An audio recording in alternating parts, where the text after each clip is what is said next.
Comenzó, como tantas historias del pasado, con una fotografía, un descubrimiento silencioso, una imagen modesta guardada entre las frágiles páginas de un álbum encuadernado en cuero.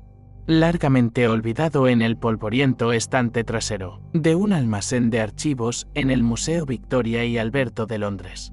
Pero los científicos pronto descubrirían que había algo mucho más impactante en esta foto de lo que jamás habían encontrado. La Dra. Evelyn Morse, una historiadora cultural especializada en fotografía doméstica del siglo XIX, la encontró mientras catalogaba donaciones sin clasificar de una propiedad privada recientemente adquirida, la del Drive Harold Ketley, un médico general de la era victoriana con el hábito obsesivo de coleccionar recuerdos. A primera vista, la fotografía parecía como muchas otras de la época.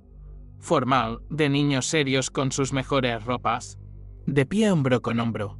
Pero cuando Evelyn pasó la página del álbum y sus ojos se posaron en la impresión descolorida, algo la hizo detenerse. El pie de foto, escrito con tinta temblorosa debajo de la imagen, decía: Lambeat, 1901, 5 niños. La imagen misma mostraba exactamente eso: 5 niños dispuestos en línea, niños y niñas de entre 3 y 10 años, rígidamente posados contra una pared de ladrillo. Sus rostros mostraban la rigidez familiar de las largas exposiciones y las costumbres victorianas. Pero un niño destacaba.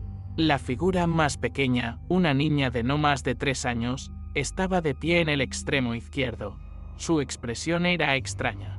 Su postura también. Mientras los demás mantenían la cabeza erguida y los ojos hacia el objetivo, la suya estaba ligeramente inclinada, con los ojos cerrados.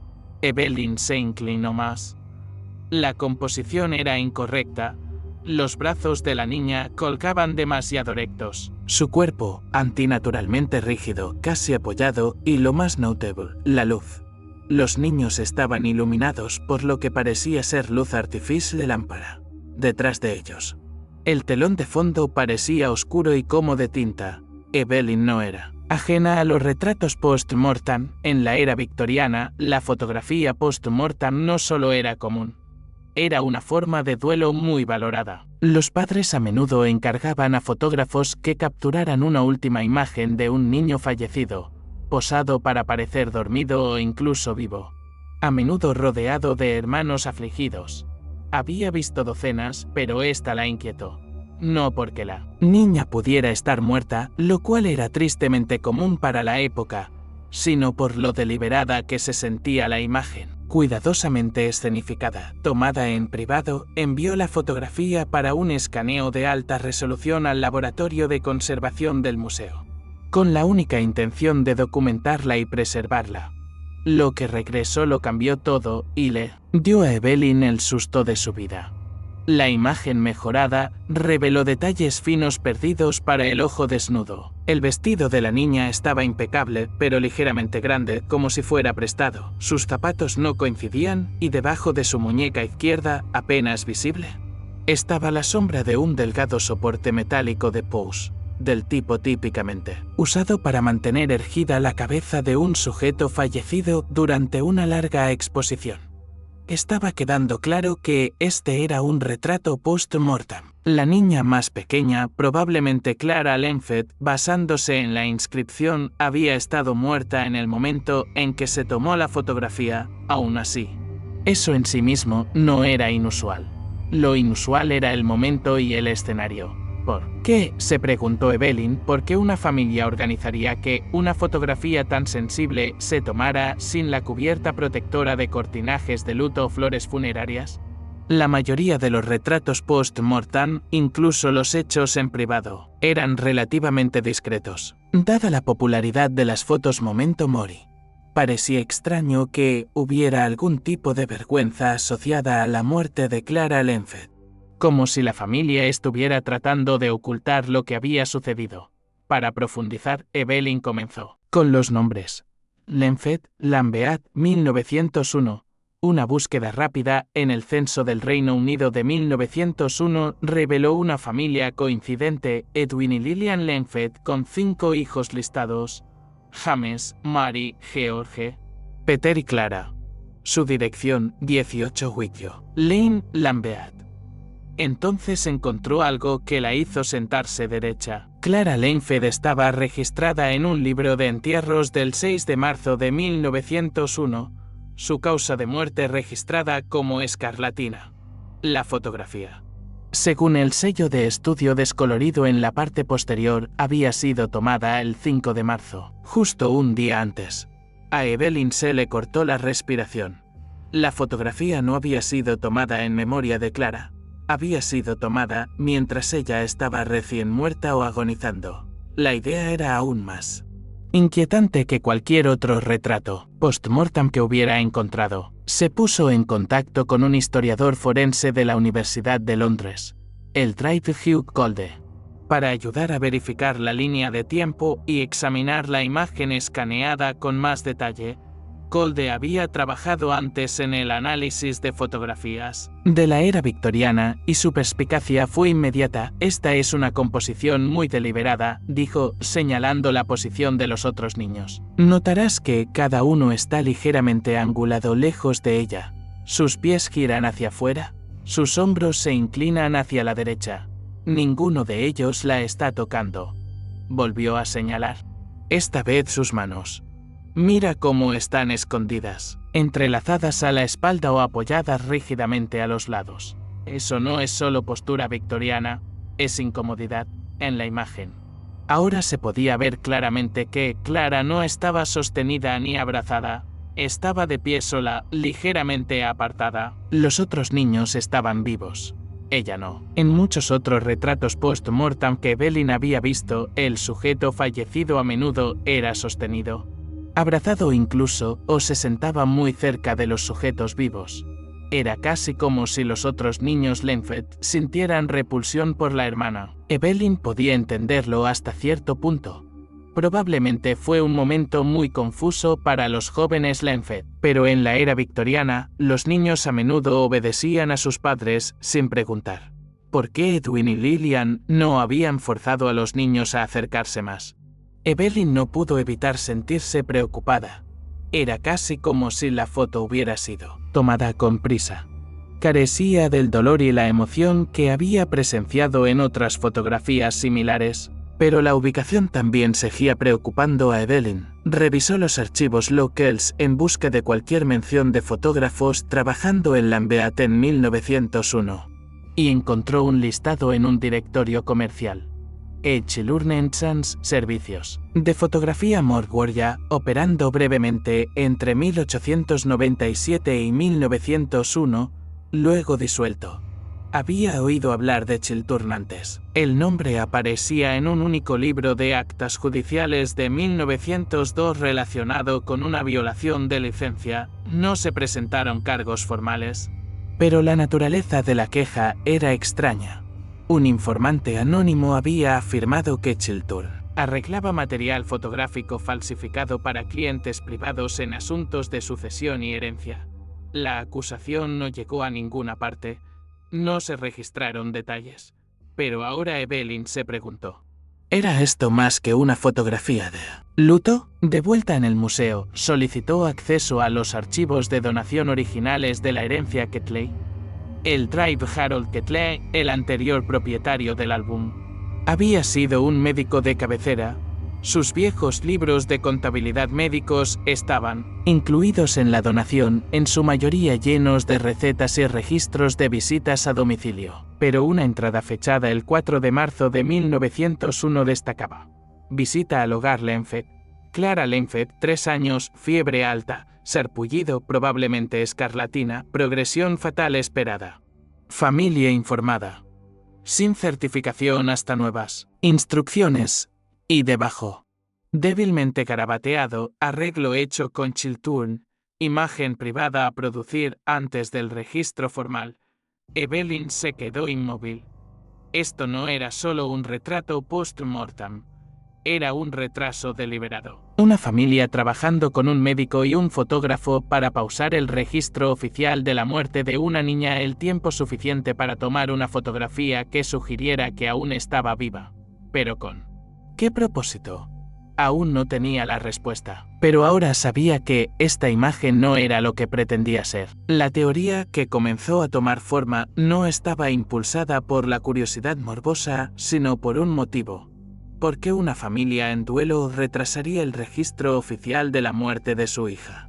¿Por qué fotografiarla post-mortem tan cuidadosamente, rodeada por sus hermanos, de noche, en un patio privado?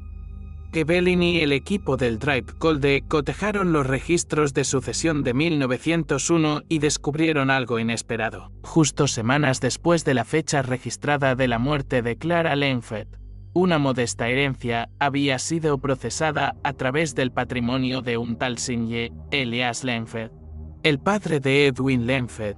Su testamento había sido simple, 150 libras a ser divididas equitativamente entre los hijos de Edwin, siempre que estuvieran vivos en el momento de la ejecución, en caso de la muerte de un niño. Su porción revertiría al patrimonio y sería administrada por el albacea, un primo, en Shropshire. Evelyn sintió una lenta ola de comprensión invadirla. Se trataba de dinero. Una familia que debería haber estado de luto por la pérdida de su hija menor estaba, en cambio, consumida por la codicia. En aquel entonces, 150 libras habrían sido una cantidad significativa de dinero. Para una familia con 5 hijos, habría cambiado prácticamente sus vidas. Pero Evelyn aún luchaba por comprender la falta de emoción y duelo asociada a la muerte de la joven Clara. Clara había muerto el 4 de marzo. Pero la herencia debía ser liberada el 6 de marzo. La fotografía había sido tomada el 5 de marzo, casi con certeza para actuar como prueba de que Clara todavía estaba viva el día antes de que se finalizara el patrimonio. No habría habido tiempo para papeleo, ni batalla legal, ni médicos, ni una investigación prolongada. Los Lenfeld solo necesitaban una cosa para silenciar la sospecha y asegurar la herencia completa: una única imagen con fecha de los 5 niños juntos, una pieza de evidencia visual para sugerir que Clara todavía estaba viva cuando el dinero fue dividido legalmente. Esto explicaría por qué el Drive Ketley retrasó la presentación del certificado de defunción. ¿Por qué Chiltern fue llamado discretamente?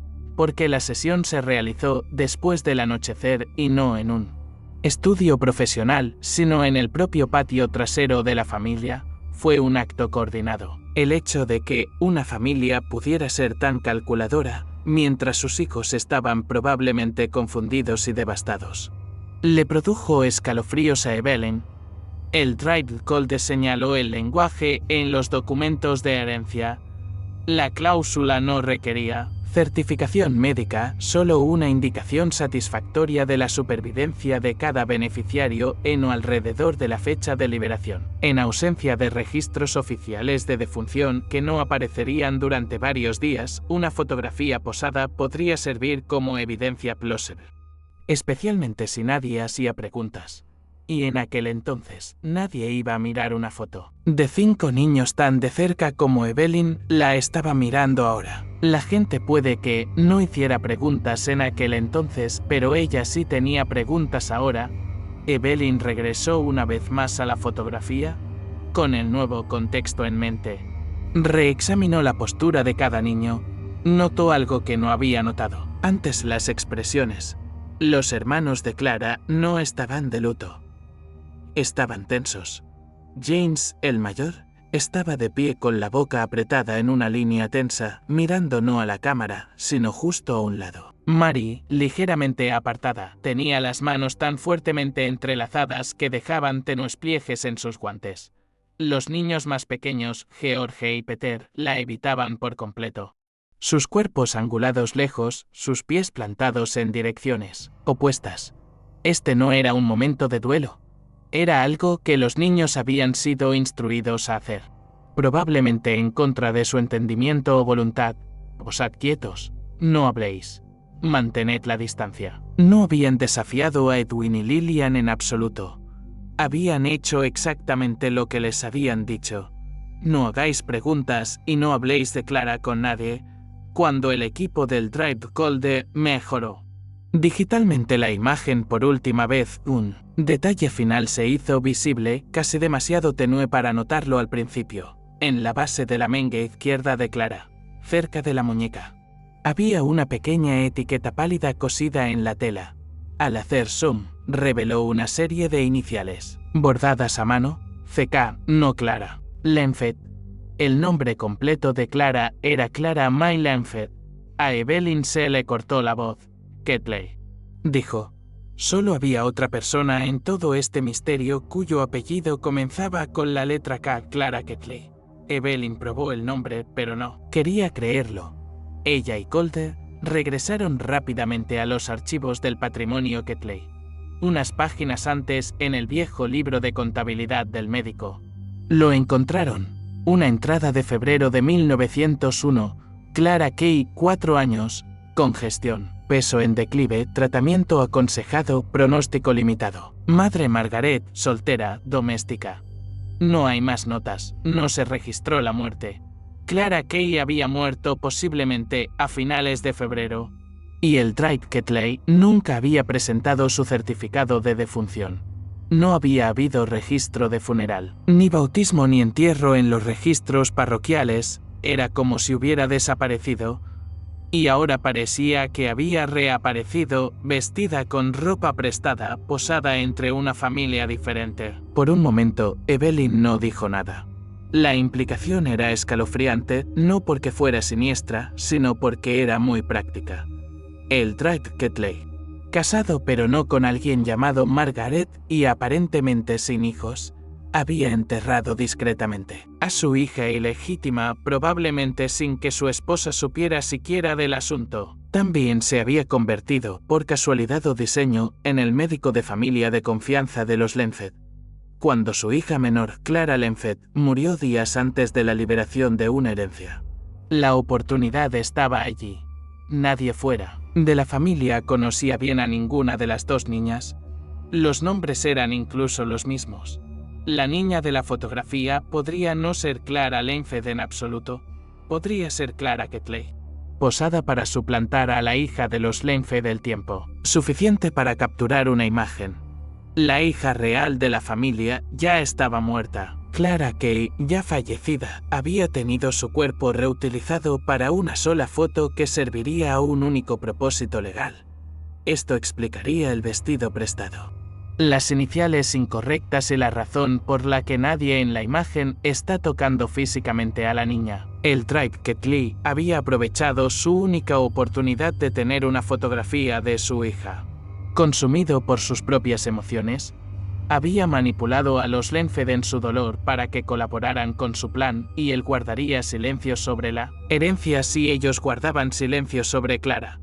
Evelyn escribió en su informe, la fotografía, durante mucho tiempo considerada un retrato post-mortem familiar convencional, revela en cambio un engaño mucho más complejo, uno en el que una familia en duelo pudo haber sustituido un cuerpo para asegurar una herencia. La historia, al publicarse en el Journal of Victorian Material Culture, provocó una tormenta mediática. Fue un atisbo de las líneas difusas entre el duelo, la desesperación y las zonas grises legales en una época en que los niños morían con frecuencia y la imagen fotográfica tenía un tipo de peso probatorio que ya no se imagina hoy. Evelyn nunca concedió entrevistas, rechazó las solicitudes de televisión, se mantuvo alejada de las redes sociales y nunca clamó indignación moral. En sus notas privadas, escribió, la pregunta que debemos hacernos no es quién mintió, sino quién no tuvo otra opción. La foto destacaría para siempre como uno de los retratos post-mortem más impactantes que jamás había visto. Puso en tela de juicio las decisiones que las personas tomaban bajo el dominio del duelo. Y cuando el dinero podía ofrecer algo que cambiaría la vida, si alguien a quien amabas hubiera hecho algo así, no por malicia, sino por desesperación, ¿lo verías como fraude o como algo más humano? Haznos saber tus pensamientos en los comentarios. Gracias por vernos. Nos vemos en el próximo video.